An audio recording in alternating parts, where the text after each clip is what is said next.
What is up, guys? Today I wanted to talk about the new movies that I've seen in 2025 so far. And yes, there is a lot of cheese.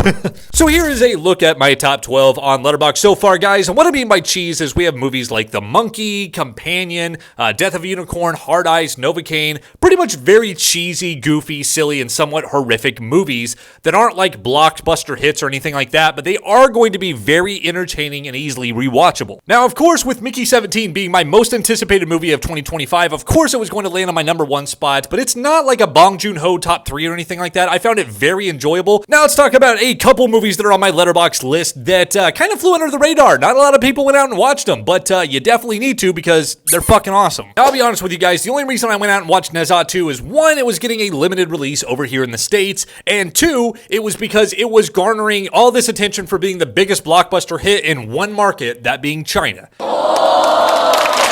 And what did I learn when I watched it? That it was stylistically probably the best animated film I've ever seen in my life, especially with those battle sequences at the end. Holy shit! It's also the only new movie I've seen in 2025 that I would consider to be perfect, 5 stars all around. This was awesome. Another movie I was very surprised to see fly under the radar is a movie called Freaky Tales, which just premiered in theaters a couple weeks ago. And I'm really surprised because fucking Pedro Pascal is in it. It's kind of like 3 or 4 different stories that have different things going on, but they all revolve around the same topic virtually. And if you like movies like Scott Pilgrim and The Warriors mixed with a lot of violence and some pretty action-packed scenes, you're gonna love Freaky Tales. Now, before I shit all over the movies that I thought were the worst of 2025 so far, let's check out some honorable mentions that I would still recommend because I like them. Hell of a Summer, more like hell of a good time.